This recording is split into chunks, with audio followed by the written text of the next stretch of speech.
আমার অনেক বন্ধুদের মুখে শুনি, তারা বলে যে ছেলেরা পরিবারের একমাত্র ছেলে তারা নাকি খুব সুখী, তাদের জীবনটা নাকি অনেক সুন্দর, এদের জীবনে নাকি দুঃখ নামের কোনো চিহ্নই নেই। দুঃখ, কষ্ট, ব্যথা, বেদনা কাকে বলে এরা নাকি জানেই না। সংসারের চাপ, পরিবারের দায়িত্ববোধ কী জিনিস এরা নাকি বোঝেই না। এরা নাকি যখন যা আবদার করে তখনই তা পায়। এরা নাকি রাজপুত্রের মতো সুখের জীবন কাটায়। বন্ধুদের মতে ছেলে হলে পরিবারের একমাত্র ছেলে হও, নয়তো নয়। সত্যিই কি তাই?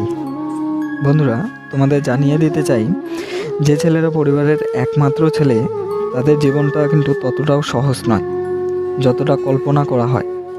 পরিবারের একমাত্র ছেলেদের জীবন